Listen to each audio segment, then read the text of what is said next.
What's up, guys? It's Mihal, and today I'm going to be predicting all the fights on the UFC Fight Night Cannonier versus Rodrigues. I think the main event is a pretty intriguing fight. Like, it could really go either way. We're gonna get into it at the end of the video. I'm gonna start with the prelims, but I do think this is a really good matchup to really put Rodrigues in the spotlight and to see whether Cannonier is on the decline or is he going to be one of those vets who are not that affected by age. So, also sorry if I'm gonna sound like I'm sick because, well, I am. Was outside a bit too long and now my throat is absolutely chopped. So, hopefully I don't lose even more of it in this video. But anyways, let's start with the first fight on the prelims card. Julia Avila versus Jacqueline Cavalcanti. I'm gonna go with Jacqueline Cavalcanti. I think that Julia Avila is definitely the better wrestler, uh, whereas Jacqueline is more of a striker, more of a point striker. She goes to a lot of decisions, and sometimes those decisions tend to be really close, due to a bigger versatility in skill sets of her opponents. Her last two fights were split decisions, but in this matchup, I think she has a really solid chance. She has really good takedown defense, and Julia Avila is not that great when it comes to wrestling. She did, I think, win her last fight by submission, but at the same time, I think Jacqueline Cavalcanti may have a style that will be somewhat frustrating to deal with. I'm gonna go with Jacqueline Cavalcanti by decision. She's one of those strikers that I think will do pretty well until some point because this is the start of her UFC career. But this is a style that usually poses a lot of frustration in women's fights. Like, decisions are prevalent, as we know, and this is going to be definitely a close fight where Julia Avila imposes her will and bites down on the mouthpiece. But I'm going to go with Jacqueline. I think she has what it takes, and Julia Avila is not as big of a wrestling threat in this case as I think she should be to be able to mix it up and potentially confuse Jacqueline Cavalcanti on the feet and give her something to think about. I don't think that's going to be the case. So Jacqueline Cavalcanti by decision is going to be my pick for this fight. Up next, we've got Dante fucking Mayonnaise versus Valter, the slow walker. I'm gonna pick Valter Walker. Now, Dante Mayes is arguably the better striker, but I don't know, man. Mays is just that guy that gives off the vibe of that dude that just like had something really important to do, but his day looks like he fucking gets up from the couch for like one of the more important days of his life and he just doesn't give a fuck. Now, he doesn't really fight that way, but I don't know, man. Just looking at his record, man, 7 losses and 11 wins is not something very impressive. Now, I know that Walter Walker's record doesn't really speak for him either, because his only loss is against fucking Łukasz Brzeski, who's not exactly the GOAT at heavyweight. But Dante Mayes does not like... He struggles with guys who have really decent grappling and who also don't lack in striking. Now, Walter Walker is not exactly a sensational striker, but I do think he's got what it takes in grappling to be able to mix it up and have enough success to like come out with one of those really boring wins. So I'm gonna pick Walter Walker to win this fight by decision. I do think he's gonna have problems, and but I just don't think he's gonna get KO'd. He's tough. He has a better chin than his brother. But I don't know, man. Fucking these fucking blobs can't be trusted, man. This is not a very confident pick, but if I were to bet my life on it, I'm not betting. I'm not betting on mayonnaise, bro. So we're moving up. Yeah, Walter by decision. Moving up, we've got Vince Morales versus Elijah Smith. Now, this is Elijah Smith's UFC debut. He had a really decent performance on the Contender Series. Here he is moving up to a guy in Vince Morales who just came back to the UFC and lost. Now, he was in the UFC before, but he got cut because he wasn't doing too well. He was in a bunch of other organizations, including like Ryzen and stuff. And he went on a win streak that almost consisted of all finishes. Like in terms of finishing ability, these guys were pretty similar. However, Elijah Smith is the way younger guy. He's only 22, whereas Vince Morales is what, 34, 36 or something. I just think that Vince Morales is not quite the UFC level, whereas Elijah Smith is hungry. He's eager to try to prove himself. He has a size advantage over Vince Morales too. The way I see it is Vince Morales gets cut from the UFC, goes on a finish streak, and the second he comes back, he loses. I just don't think he's quite UFC material. He could potentially get an upset over the up and coming prospect, but I do think that this fight could potentially end in a decision or maybe a TKO win. Like, let's look at the stats here. Yeah, this is probably going to be a very solid striking performance by Elijah Smith. I don't think that I wouldn't bet on a TKO, but I do think it's going to be a pretty solid win for Elijah. Vince Morales is a dog, but Elijah is also on a really good streak. Like I said, both guys don't like decisions, but I think here, man, at the same time, it's hard to go for a decision. So I think I'm gonna go with either a decision or a TKO for Elijah Smith. I think he's good, and I think he's gonna pick up this win and probably lose sometime down the line. But for now, I think Elijah is going to be enough for the UFC level, at least the bottom of the barrel. Whereas Vince Morales has already shown that he's not quite that. So Elijah Smith, decision or TKO, is going to be my pick for this fight. Moving up next, we've got Gabriel Bonfim versus Khaos Williams. Hold on, let me check something. Did I? Yeah, both Bonfim brothers are on this fight. On this card. Damn, that's interesting. We've got Gabriel Bonfim versus Khaos Williams. Now, I really was hoping that Gabriel Bonfim would go undefeated. Unfortunately, he lost to, not gonna lie, I forgot. But he did lose a fight, and I think it was it the TKO or was it the submission? Or was it the decision? Man. I think it was, it really lowered his stock. Because I remember it being like somewhat miserable. Gabriel Bonfim and Khaos Williams are, in terms of fight style, like pretty similar, at least when it comes to striking output and such. And I just think that Gabriel Bonfim is a guy that is able to mix it up in a way that will allow him to be more effective, especially on the feet. I think that Khaos Williams is he's been in the UFC for a while and he does have some good wins, but I just think that Gabriel Bonfim, this is a matchup pretty much like made for him. He does have a pretty significant reach disadvantage. What is it, like, yeah, 4.5 inches, right? Yep. But he is a good striker, and I think this is going to be probably a decision win for him, I'd say. But a chance for a KO, like, I don't want to like read into the stats because like that would be stupid. But also, the takedown defense for both guys is pretty high. So it leads me to think that this could be a competitive fight over the 15 minutes. Khaos Williams is like,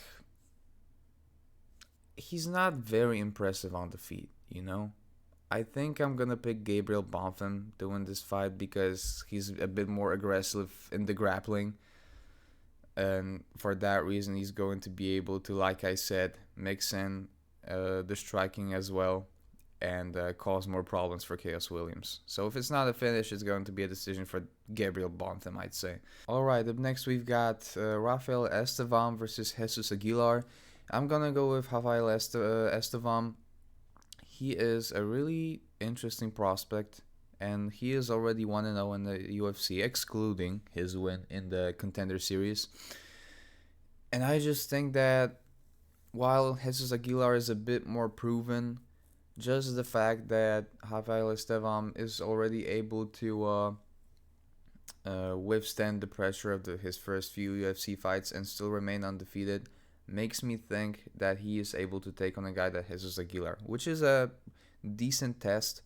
But if you come into the UFC undefeated and you're like somewhat decent, like at least in the striking, better than him, then this should probably be like a decent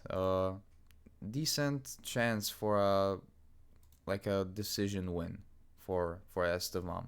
I'm gonna pick Estevam by decision, and Jesus Aguilar will probably try to mix in some wrestling. Probably fail, but yeah, I think Rafael Estevam gets this done. So I'm gonna pick Estevam by decision. Okay, up next we've got Jared Gordon versus Kaue Fernandes. I'm gonna go with Jared Gordon. Kaue Fernandes has 2 UFC fights, and the only one he won was against Muhammad Yahya, which, well, Muhammad Yahya fucking sucks. So I'm gonna pick Jared Gordon. He's had a lot of close fights, in particular the one with Paddy, which in my opinion, and not just mine, he should have won that. I think that on defeat he's going to be too much for Kaue. Like I think this is a pretty easy pick. Kaue Fernandes has proven to be good against weak fighters that should not be in the UFC. But he did struggle against Mark Diakese, and he actually ended up losing a split decision. He is the younger guy, so you can never count him out. But my pick for this fight is Jared Gordon. Probably by decision, maybe even a close one with how both of these guys are fighting. So yeah, Jared Gordon is my pick.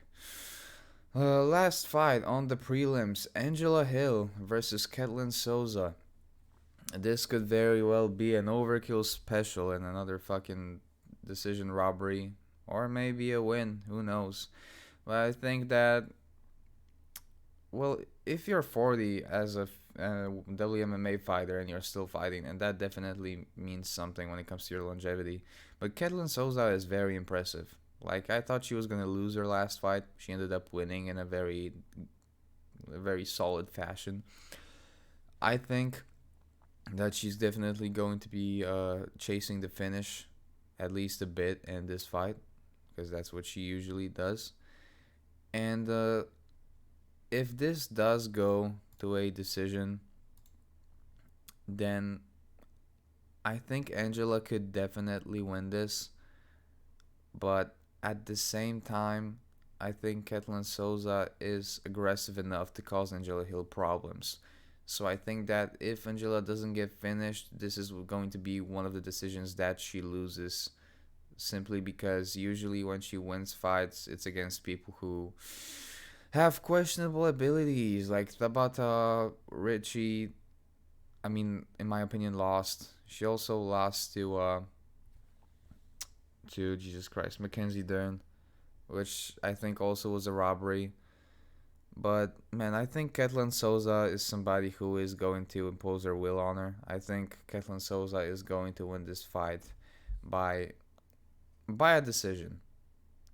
By a decision, because Angela Hill is a tough gal, so I don't think this is going to be a quick win for Ketlen. I do think Angela Hill has a very solid chance, so you can count her out, but my pick is Ketlen. So let's move on. Okay, up next we've got Conor Matthews versus Jose Delgado. I'm gonna go with Jose Delgado. I think that he's just more impressive. Conor Matthews doesn't really have any notable wins. And Jose is coming off of a very impressive KO win on the Contender Series.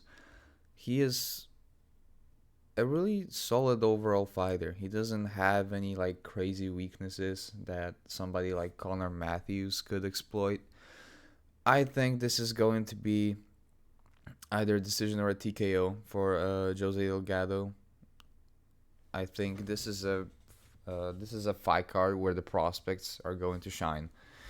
But honestly, man, after that fucking UFC 312 card, I'm not confident in anything I fucking say. Because, like, these cards are, like, filled with random fights.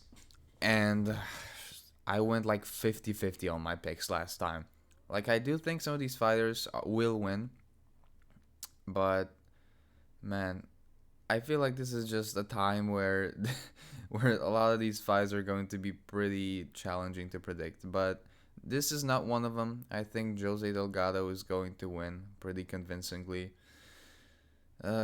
He's the younger guy. He's the more, let's say, proactive in his approach type of guy in the cage. So he's got a lot of advantages going into this. It would be difficult to pick against him. My pick is Jose Delgado. Ugh, fucking hell, dude. Rodolfo Viera versus Andre Petroski. Andre Petroski, I don't know. For some reason, I was confusing him with Arlovsky. Not like the actual people, but like I would read Petroski and then think it's Arlovsky. And I don't know why that was, but anyway. Uh, this is just a good old matchup between the big boys who are not exactly top material.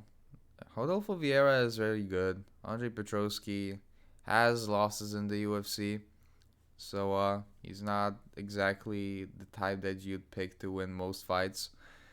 But this time around, I think I'm gonna go with. I think I'm actually gonna go with Petroski.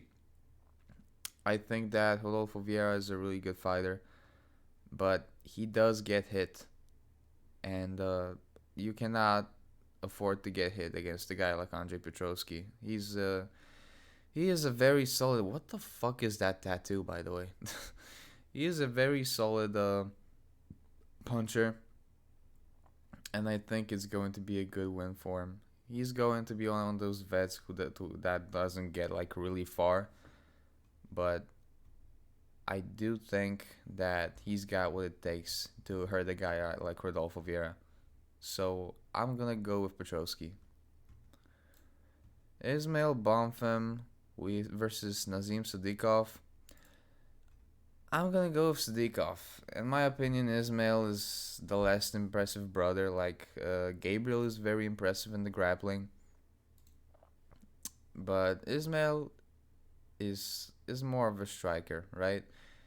From what I'm seeing, like again, I don't want to look into the stats, but everything seems to be like pretty equal. Obviously, Sadykhov more of a grappler. And I think I'm going to go with Sadykhov. I know he's the slight underdog, but I think that he is going to be a guy that puts up a really good fight against Bonfim. He's got an advantage in the grappling, whereas striking does not lack. So it's definitely not going to be an easy fight for him, but I think I'm going to go with him just because Bonfim brothers, I really had high hopes for them, man. I really thought these were going to be the Toporias before, the Toporias became big in the UFC, but nope, not really. So my pick is Nazim by decision. Up next, we've got the featured fight of the main card. We've got Edmen Shahbazyan versus Dylan Budka. I'm gonna go with Edmen Shahbazyan. Both of these guys are not really that great. As you can see, both are coming off of losses. But Edmen Shahbazyan is far better in the striking. Whereas Dylan Budka is just one of those guys that focuses heavily on grappling. It doesn't always work out. And it's just like, man, if somebody is just starting out their career, like as you can see, he only has 11 pro fights, and that's how the record looks, then that means that something is not right in an approach. And if somebody focuses heavily on grappling, whereas not at the same time having that much success with it, and also lacking in the striking, I mean, One strike landed per minute compared to a guy that really likes to stand, like Edmen Shahbazyan. This is this is a pretty bad matchup for Dylan, in my opinion. He definitely has keys to win, but I think Edmen gets this done. I think this could potentially even be a TKO for Edmen Shahbazyan. So that's going to be my pick, Edmen by TKO. Up next, we've got the co-main event: Cavalcanti versus Youssef Zalal. I'm going with Youssef Zalal, man. If this was before Kattar's fight with Aljamain Sterling, I would probably maybe even pick Cavalcanti, but the absolute fucking lack of urgency he showed in that fight. Like, everybody was booing Aljamain. What did Kattar do to stop him? Fucking nothing. This is definitely going to be a competitive fight. Like, I don't want to count Cavalcanti out. I am not forgetting about that wins against Giga Chikazi, who has shown to not really be that good, but was still a good win for Kattar. Then I would, if that was the case, like, if that was before the Aljo fight, I would pick Kattar, but I think Youssef Zalal is only getting better with time still. I think he is one of the better lower ranked fighters. He's really underrated. The fact that Topuria beat him in his first UFC fight was very impressive to me. He is not exactly, a full on grappler, but he is a really solid fighter. And I feel like the reason why he hasn't been able to go up more in the rankings is just the matchups he was given. He's not that great, don't get me wrong, but I do think he could be easily in the top 10. Top 5, no, but top 10 definitely. I'm gonna go with Zalal to win this fight by decision because Calvin just doesn't fucking deal with the wrestling, man. There's nothing he's got on it. And Calvin could definitely put on a clinic in the striking. I don't think it's gonna happen, man. Youssef is the young guy. Calvin is on his way out. His last performance was quite a bit of time ago, and it was pretty shitty. So my pick is Youssef by decision. Up to the main event we go. Cannonier versus Gregory Rodrigues. Man, Caio Borralho is a really good fighter, and he still got hit by Cannonier, which is, not exactly surprising, but still. Cannonier is one of those guys who is holding up really well for his age, especially since this is a weight class where there isn't many old fighters. Like, people are like, the top contenders are going to slowly start being, uh, you know, they're on their way out. Like, Rob's not touching the belt again. Izzy obviously not. Sean Strickland just lost. He's not touching the belt again. Uh, a new wave of middleweights are on the way, and I feel like Gregory Rodrigues is a part of that wave. This is the fight that's going to put him on, and I think that he's a bit more well-rounded than Jerry Cannonier.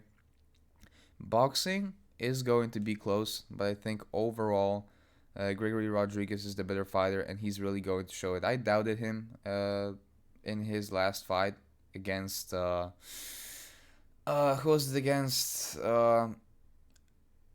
Duncan. Fuck, I forgot his name. But anyway, I actually picked Duncan to win that fight, and he didn't really do anything impressive.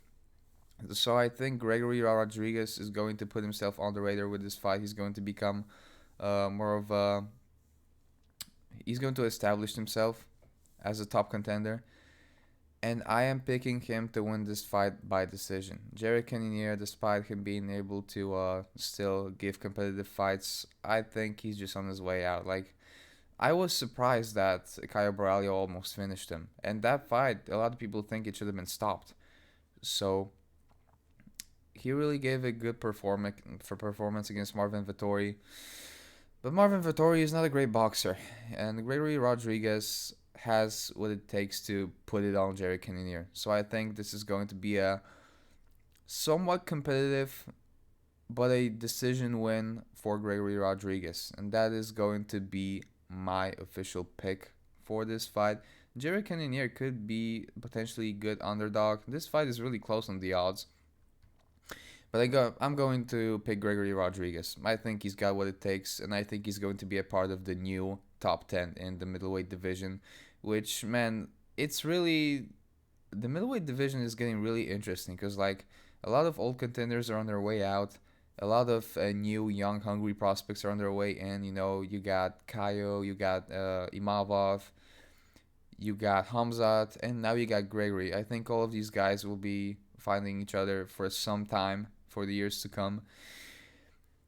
So, yeah, Gregory Rodrigues is going to win this fight, in my opinion. And that will be it for this fight night card. Man, I really hope this goes better than UFC 312 because that shit was fucking atrocious. But anyways, yeah, that's it, and I'll see you guys in the next one.